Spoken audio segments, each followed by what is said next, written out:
We are going to look at another aspect of this conflict. That is the role that international law has to play. Hamas, an internationally recognized terror organization, has no rules, it seems, but that doesn't mean the international community doesn't have tools to bring to bear against them. Well, Professor Gilad Ben-Nun, a professor at Leipzig University's Global and European Studies Institute, can help us understand a little bit more about how international law can hunt Hamas's people abroad. Remember that these are people that are in Qatar, they are in international locations as well, people in Britain. Well, what laws can be brought to bear against them? Professor, do we have you on the line? Yes, we do. Very good.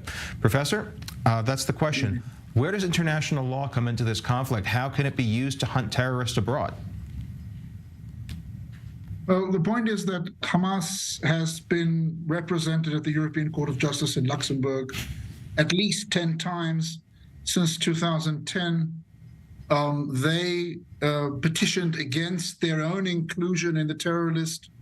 In fact, they won in a lower court within the European Court of Justice, and only upon the appeal of the European Commission was that judgment overruled. So they have legal standing in the European Court of Justice. They have won at least 2-3 cases. They have combated against the freezing of their own assets in Europe, something which was overruled and overturned in 2021. So they have an address, they have legal standing, they have petitioned this court, they have a lawyer in France who's representing them. There's absolutely no problem in going after these people. They even have an address in France. We just don't do it because we haven't looked at this aspect.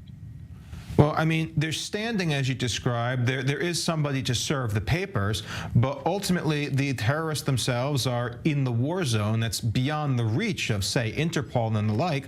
Who are the people that are abroad, and ultimately, are they protected by Qatar so much that international law can't touch them? Well, I mean, I'm pretty sure that it's going to be hard to find Yahya Sinwar, but that's going to be hopefully found by the IDF in Gaza, and I don't see him going anywhere. The main point is that what is the so-called political leadership of Hamas, Moussa Abu Marzouk, other people as such, Ismail Haniyeh, who sit in Qatar, who fly to Beirut, who fly to Ankara, who fly to other capitals around the world, they are very good targets to be served papers and to try and get them. Beyond that, there is the question of getting Hamas's assets. And Hamas itself has petitioned the court in 2014 to try not to freeze its assets in Europe. It has assets. We just don't deal with them, and we haven't looked at this aspect at all. And at least from my perspective, I don't see any reason, after the fact that very clearly Hamas has used rape as a tool of war, which is a crime against humanity. So within the sort of 3 major crimes, which are in descending order in terms of their severity. The most severe is genocide, the second most severe is crime against humanity, and the third most severe is war crimes.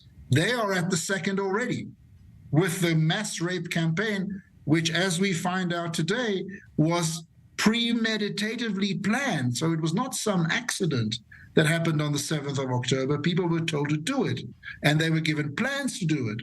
And so from that perspective, I really don't see the reason why Hamas cannot be hunted down in any and every single European instance. For a fact, you would not imagine that Hamas would have legal standing in the United States anywhere. And by the way, that was the same case with Iran that was finally hunted down and reparations were demanded in US courts, and that was against the Iranian state. So I really don't see the reason why not to go after these people here in Europe. You mentioned the 3 tiers of crimes in order of severity. I know that some families of victims of October 7th have actually filed charges or tried to bring cases against Hamas for genocide in the International Criminal Courts. When you bring charges like this, does it actually have any meaning as far as international law really goes? I mean, they are a proscribed terror group. What else can be done to them aside from the acid stuff you mentioned? I mean, Israel's already trying to erase them from this plane of existence. What else is left? I think there's a lot left. I think that there's a conflation of terms here. The International Criminal Court in The Hague is an international body with only a certain amount, 122 member states who are members. I'm speaking about the fact that you go to British courts.